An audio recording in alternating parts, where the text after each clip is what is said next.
Good morning students, welcome to my new video. In this video we are going to learn about the remaining part of the fourth lesson of history, the Mughal Empire. So you should take your SST textbook and open your page number 43.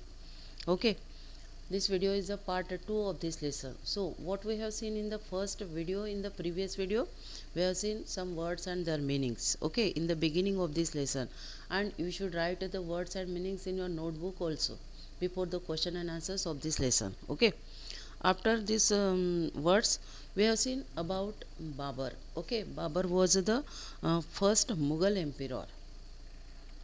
Then we have seen about the first battle of Panipat. After this battle we have seen about the battle of Khanwa. Okay, then we have seen about Humayun. There were three phases of Humayun's life, and we have seen all these three phases in the previous video, okay, of Humayun's life. Then after this Humayun we have seen about the Sher Shah Suri. Okay, Sher Shah Suri was the most famous ruler of the Sur dynasty. After this Sher Shah Suri, we have seen about his achievements. Okay. Then welfare measures. After this, we have seen about Akbar the Great. Okay. And after this Akbar, now we will see about his policies, Akbar's policies. Okay, so you should take your SST textbook and open your page number 43. Now in this video we will see about the Rajput policy. Okay, Akbar realized very early that a tolerant approach was a most to rule over Hindustan.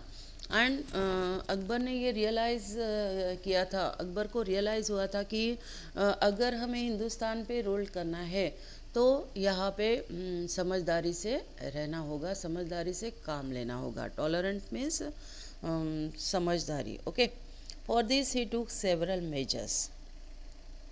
Akbar was a compassionate emperor.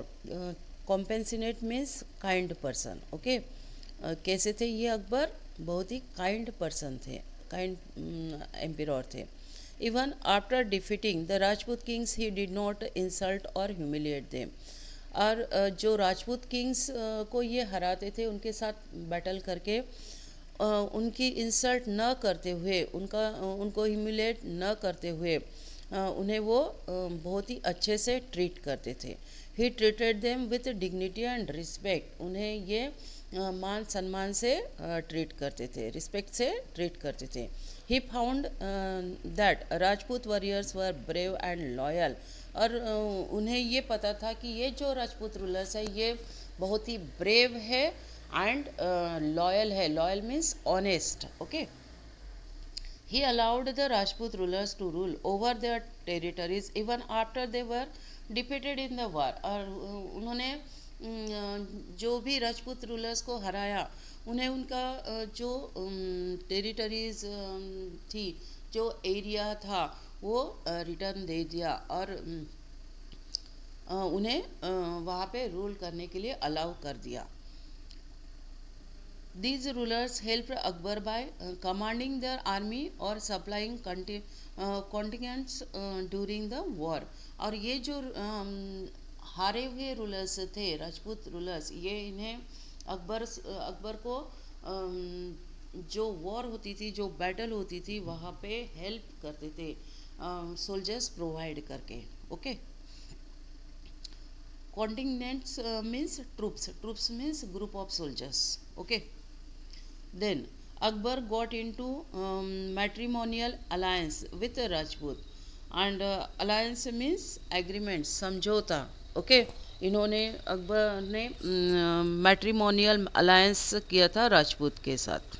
Okay, in January 1562 Akbar met Raja Barbal or Biharimal, the ruler of Amber, and Akbar's marriage to his eldest daughter Harkhabai secured him the powerful support of Amber throughout his reigns. And 1562 में अकबर राजा भारमेल बिहारी मल से मिले थे और उन्होंने उनके eldest लड़की के साथ, बेटी के साथ मैरिज किया था। ओके, एंड उन्हें यहाँ पे बहुत ही पावरफुल सपोर्ट मिला था अम्बेर का। Akbar was a tolerant and sensitive emperor who allowed his Hindu wives to enjoy complete religious freedom। और जो भी उनकी हिंदू वाइफ रहती थी उन्हें वो उनका जो भी रिलीजियस फ्रीडम था वो पूरा दे देता था। ओके, मीन्स उन्हें वो मुस्लिम नहीं बनाता था, वो हिंदू ही रहती थी। Got it. जो भी रिलीजन उन्हें फॉलो करना था उनकी वाइफ को वो कर सकती थी। मीन्स उनके वाइफ को पूरा फ्रीडम था। मैट्रिमोनियल अलायंस किसे बोलेंगे हम? मीन्स यहाँ पे जो एम्पियर थे अकबर, ये मैरिज करते थे राजपूत डिनेस्टी के डॉटर्स के साथ। ओके, वहाँ के बेटियों के साथ ये मैरिज करते थे, उसे हम बोलेंगे मैट्रिमोनियल अलायंसेस। अलायंसेस मीन्स समझौता, agreement. Many Rajputs were given high post in Akbar's administrations as they were trustworthy and sincere। बहुत सारे ऐसे राजपूत थे कि उन्हें हाई पोस्ट दी थी अकबर के एडमिनिस्ट्रेशन में, अगर वो ट्रस्टवर्दी एंड सिंसियर थे तो। ओके, राजा भगवान दास एंड राजा मन सिंह वर हिज मोस्ट ट्रस्टेड ऑफिसर्स। और जो भगवान दास थे, राजा भगवान दास एंड राजा मान सिंह, ये बहुत ही ट्रस्टेड ऑफिसर्स थे अकबर्स के एडमिनिस्ट्रेशन में। Despites all this policies some Rajput states like Ranthambore and the Jodhpur refused to submit to Akbar. And ये जो पॉलिसीज यहाँ पे थी, तो ये पॉलिसी सभी राजपूत्स ने एक्सेप्ट नहीं की, तो बहुत सारे ऐसे राजपूत से उन्होंने ये रिफ्यूज़ भी की। Okay, next, there is religious policy. Wisdom does not come with education alone. And wisdom सिर्फ एजुकेशन से ही नहीं आता। Okay, wisdom means the ability to make a decision based on combination of knowledge, experience and understanding। Okay, this stands true in Akbar's case, who followed a wise and tolerant religious policy। and ये हमें अकबर के case से पता चलता है। उन्होंने कौन सी policies यहाँ पे फॉलो की थी? Wise and tolerant religious policy. Okay, This his palace was hub of celebrations on Eid and as well as Hindu festivals. और उनका जो पैलेस था यहाँ पे ईद सेलिब्रेट होता था, उसके साथ हिंदू जो भी फेस्टिवल्स होते थे ये भी यहाँ पे सेलिब्रेट होते थे। Okay, his secular attitude was followed by the subjects too, who did not harbor feelings of hatred। Akbar treated people of all religious faiths and all classes of society equally, and Akbar सभी लोगों को equally treat करते थे। Okay, जो हमारे democracy में secularism policy follow हो रही है, वही पॉलिसी अकबर भी यहाँ पे फॉलो करते थे। Okay, now on next page, page number 44। In 1562, Akbar abolished the pilgrim tax on bathing at holy places like Banaras and Prayag।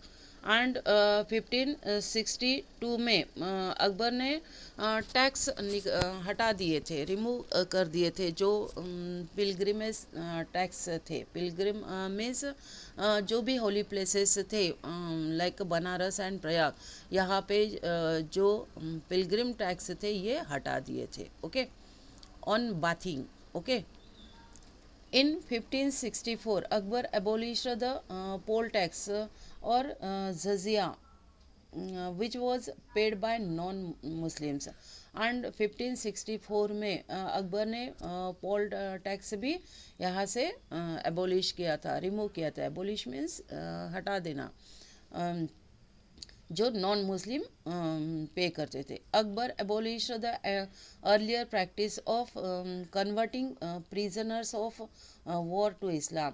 And Akbar ने जो अर्लियर प्रैक्टिस थी, जो प्रिजनर्स रहते थे, प्रिजनर्स मीन्स कैदी, ओके, तो उन्हें इस्लाम में कन्वर्ट किया जाता था, उन्हें इस्लाम रिलीजन फॉलो करने के लिए फोर्स किया जाता था. ये प्रैक्टिस भी यहाँ पे हटा दी थी, एबोलिश कर दी थी. Akbar celebrated all festivals like Deepavali, Rakshabandhan and the Basant Panchami. And Akbar सभी फेस्टिवल्स सेलिब्रेट करते थे, जैसे Deepavali, Rakshabandhan and the Basant Panchami. Then Akbar allowed building of temples and also gave grants to numerous Hindu temples. And Akbar's ने टेम्पल्स भी बिल्ड करने के लिए परमिशन दे दी थी, और बहुत सारी ग्रांट्स भी वहाँ पे वो हिंदू टेम्पल्स को देते थे.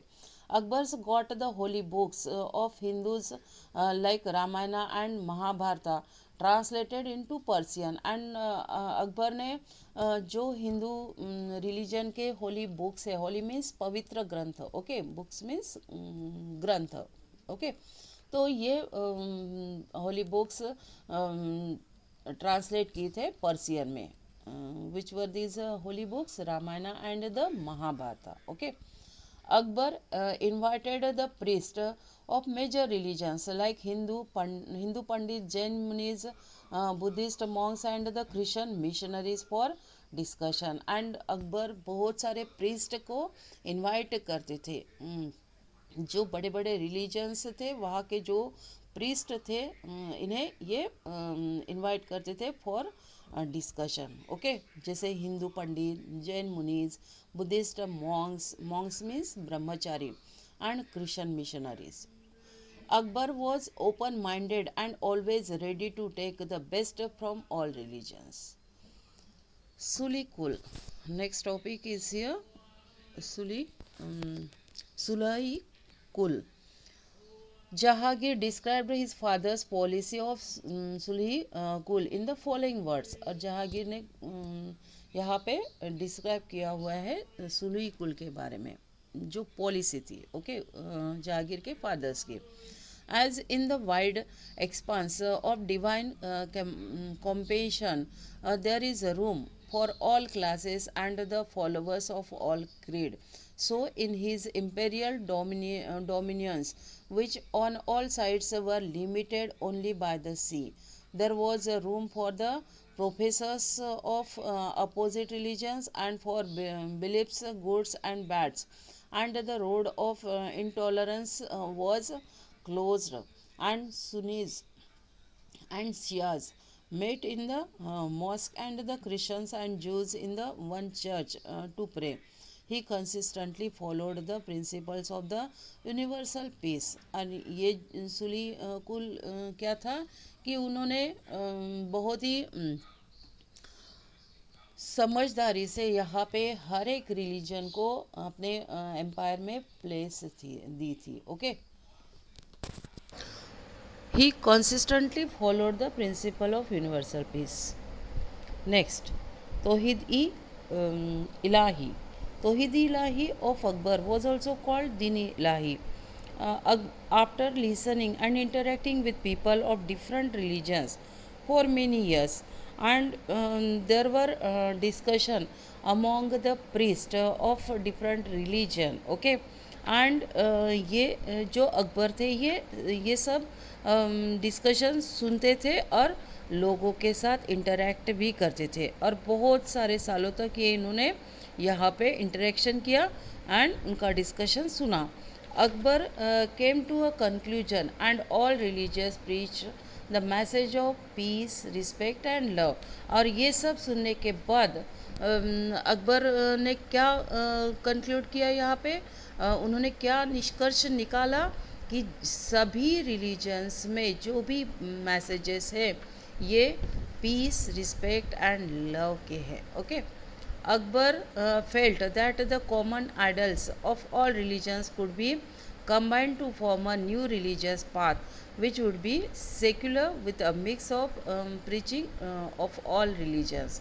एंड अकबर को वहाँ पे लगा कि जो कॉमन आइडल्स है सभी रिलीजन्स के, ये कंबाइंड करके एक न्यू रिलीजियस पाथ फॉर्म सकता है। ओके, उन्होंने वो वहाँ पे फॉर्म किया, and which would be secular with a mixed preaching of all religions.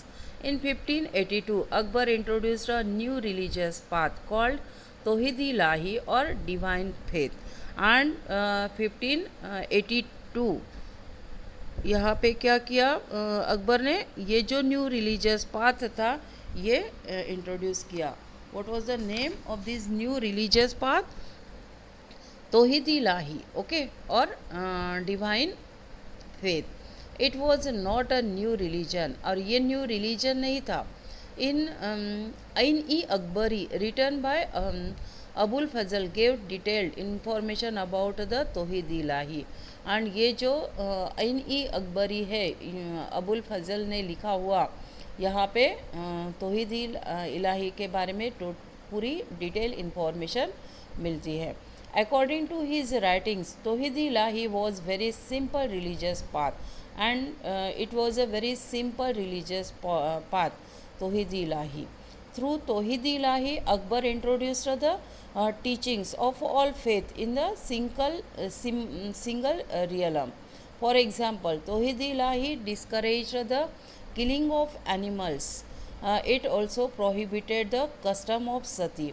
And ये जो तौहीद इलाही न्यू रिलीजियस पाथ था, यहाँ पे जो एनिमल्स किल किए जाते थे, मीन्स एनिमल्स के हंट की जाती थी, इसे डिस्करेज किया था। Okay, it also prohibit the customs of sati, और जो सती कस्टम था, कस्टम मीन्स रिवाज। ओके, सती कस्टम किसे बोलेंगे हम? अगर हस्बैंड की डेथ होती है तो वहाँ पे वाइफ को भी मरना पड़ता था, उसकी चिता के साथ उसे भी जलाया जाता था। It was the Sati, okay, sati custom, what it. तो ये जो न्यू रिलीजन पाथ था, ओके, यहाँ पे ये सब रोका था, मीन्स प्रोहिबिट किया था। प्रोहिबिट मीन्स रोकना। Okay, the unique feature of this religious path was that there were no priest, no places of worship and no rituals. And unique feature कौन सा था? What was the unique feature? Feature means speciality, विशेषता। Okay, तो ये जो new religious path form हुआ था, यहाँ पे अकबर ने फॉर्म किया था, तो यहाँ पे यूनिक फीचर कौन से दिए थे?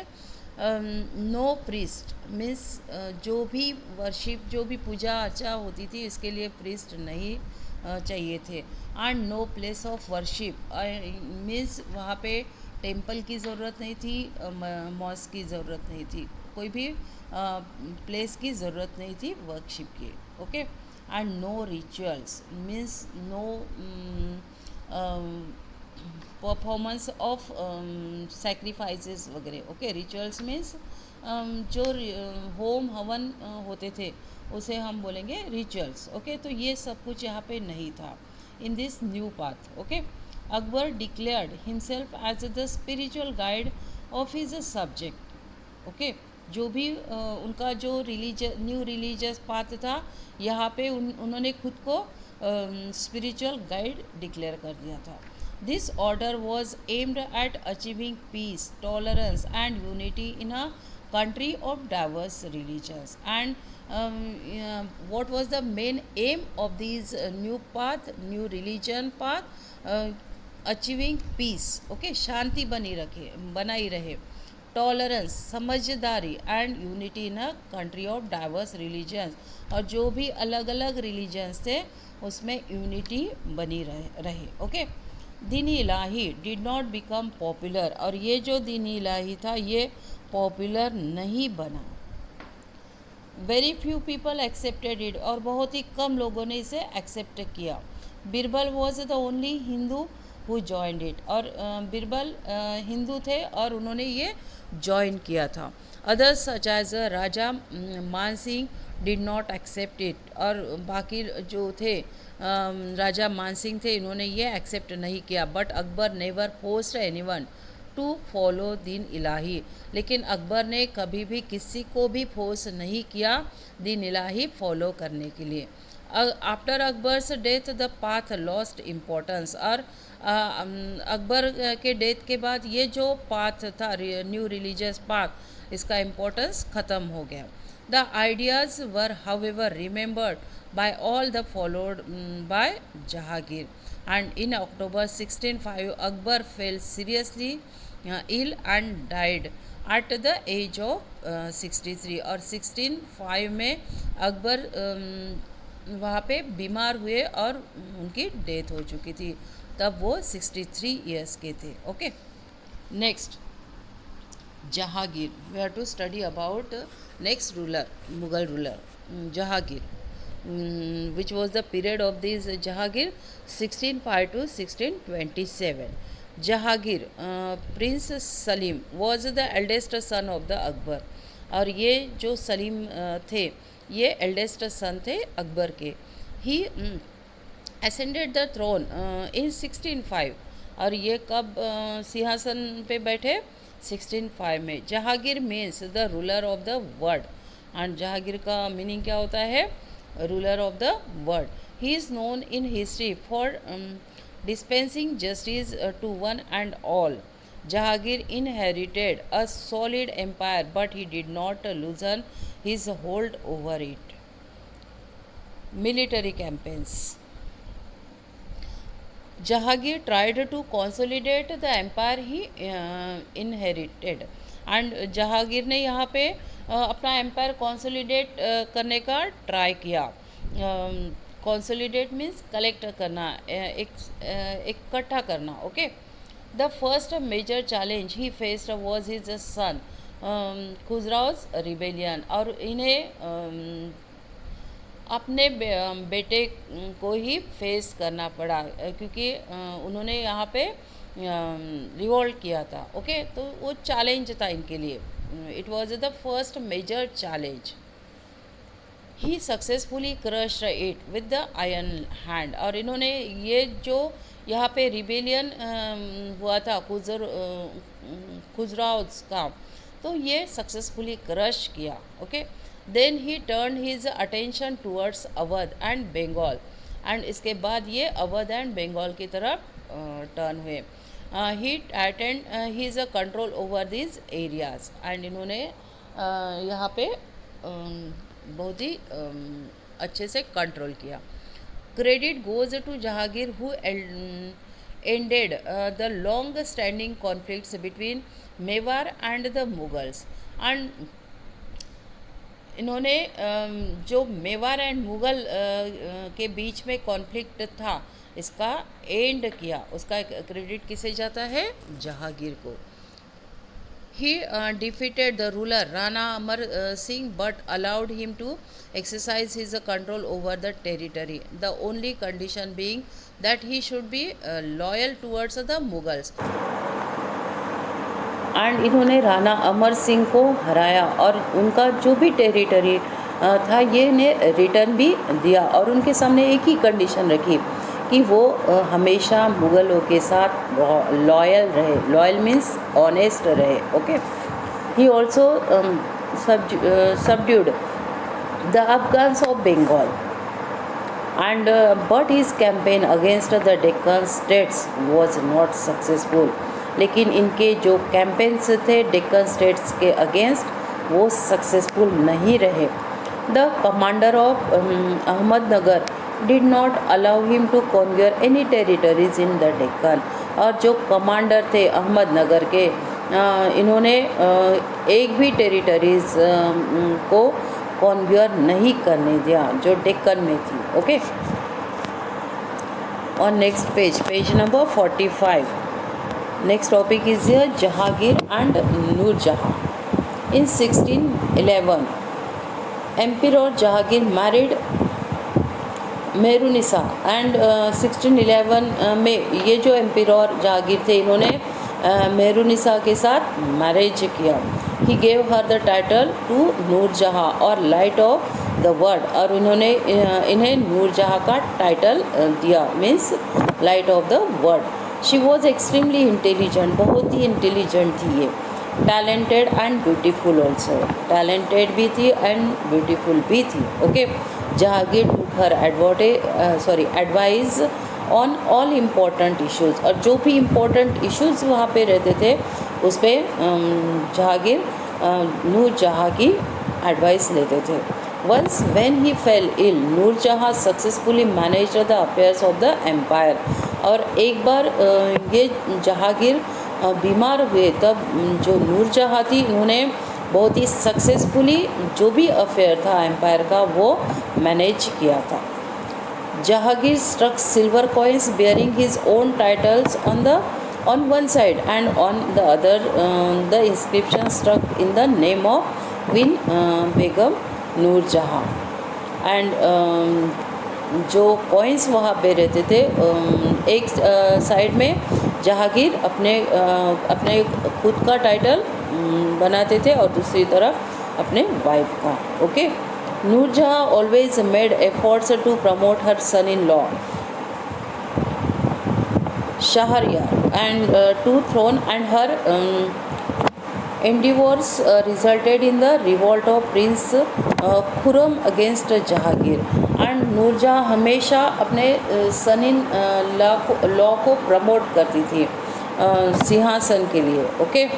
और उसकी वजह से जो प्रिंस थे खुरम ये जहांगीर के अगेंस्ट गए. Okay. English trader. Next topic is English trader.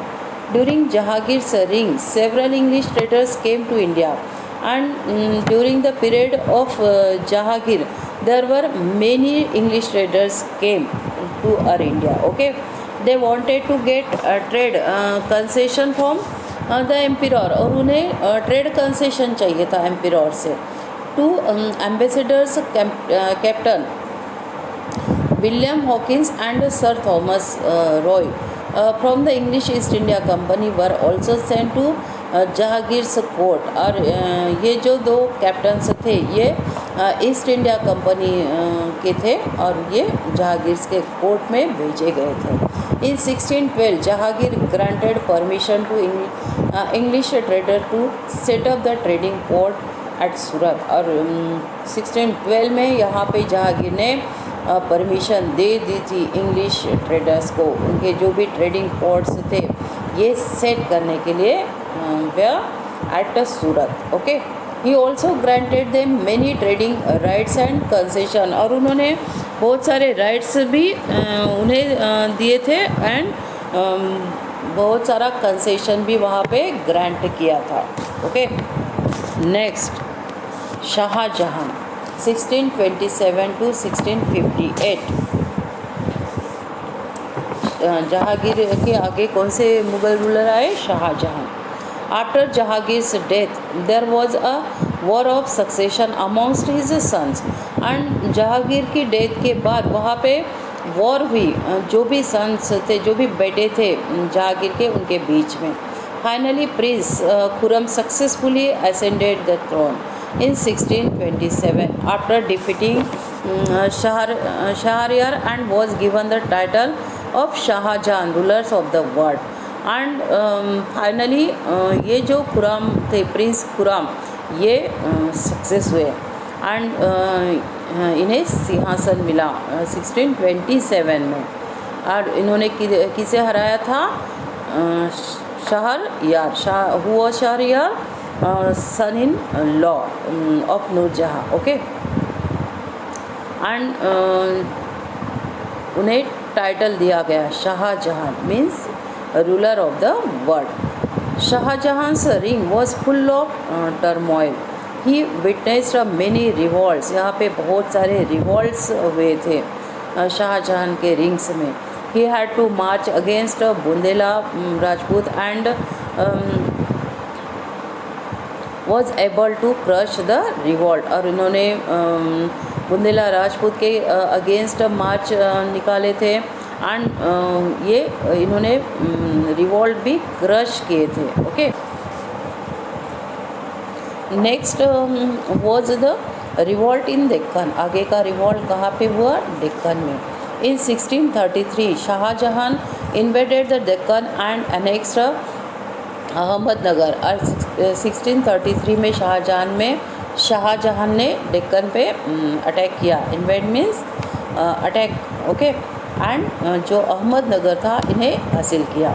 Bijapur and Golconda signed a peace treaty with Shahjahan and agreed to pay a annual tribute and promised their loyalty.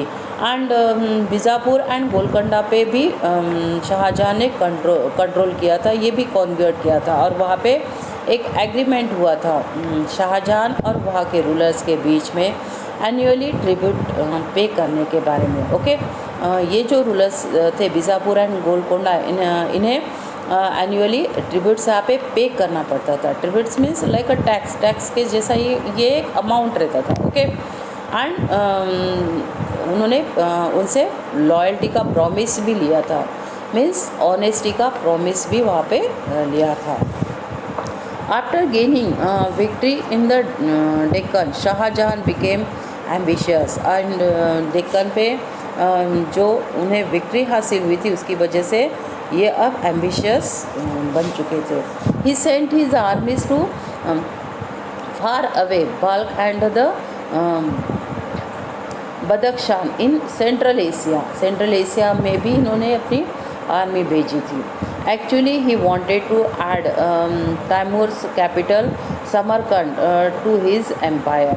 And उन्हें तैमूर्स की कैपिटल समरकंद भी चाहिए थी अपने एम्पायर में. This campaign was however unsuccessful. और ये जो कैंपेन वहाँ पे भेजा था सेंट्रल एशिया में, ये सक्सेस नहीं हुआ. Shah Jahan also sent a campaigns to recover Kandahar from the ruler of Persia, but it met with a failure. The European traders continued the trading activities during the रिंग of Shah Jahan. और जो European traders थे अपने India में, उन्होंने जो trading activities थी ये कंटिन्यू रखी शाहजहां के रिंग्स में. The Portuguese had established themselves in Bengal and enjoyed an independent position. And जो पोर्तुगीज़ आए थे उन्होंने भी बंगाल में जो भी सेंटर्स थे उनके ट्रेडिंग सेंटर्स वो एस्टेब्लिश किए थे एंड वो इंडिपेंडेंट पोजीशन एंजॉय कर रहे थे. एंड जो पोर्तुगीज़ अपने इंडिया में थे उन्हें कुछ प्रॉब्लम्स को फेस करने की वजह से उन्होंने जो कस्टम ड्यूटी थी ये पे करना स्टॉप कर दी थी. और इसकी वजह से शाहजहां ने इनके अगेंस्ट कैंपेन्स निकाले थे and he was successful also. Shahjahan यहाँ पे सक्सेसफुल भी हुए. After that he made the Portuguese trade on his term. Sorry, okay, turn your page number 46. Missionaries, merchants and the foreign travelers who visited India in 1617 and the early part of the 18th century have left invaluable accounts of the rings of Shahjahan and the Aurangzeb. And during the period of Shahjahan and the Aurangzeb means 16, 17 and 18 century में जो missionaries थे, merchants थे and foreign travellers, ये अपने India में आते थे, visit देते थे और कुछ वो रिकॉर्ड्स भी बनाते थे. There are some invaluable accounts also. Okay, the most well known accounts are travels in the Mughal Empire by Bernier 1656 to 1688. And यहाँ पे कुछ अकाउंट्स बनाए हुए हैं. This accounts are the well known accounts. Okay, most well known accounts. Travels in the Mughal empire किसने बनाए हैं? ये Bernier.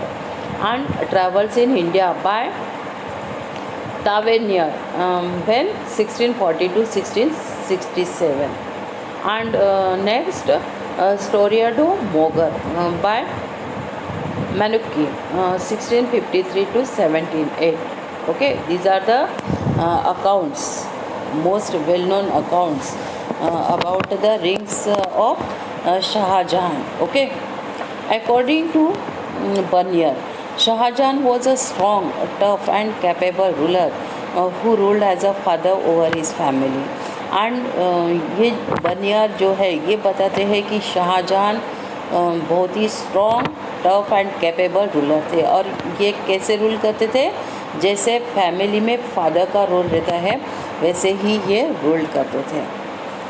His administration and military campaigns were well plan and executed. और इनका जो भी एडमिनिस्ट्रेशन था, एडमिनिस्ट्रेशन मीन्स प्रशासन, एंड जो मिलिट्री कैंपेन्स ये निकालते थे ये बहुत ही वेल प्लान रहते थे. Okay, Shahjahan showed immense interest in the architecture. और इनका इंटरेस्ट आर्किटेक्चर में भी था, बहुत ज़्यादा इंटरेस्टेड थे ये. He built the magnificent Taj Mahal at Agra. और इन्होंने जो ताजमहल, अपने इंडिया का ताजमहल है, ये शाहजहां ने ही बिल्ड किया हुआ है.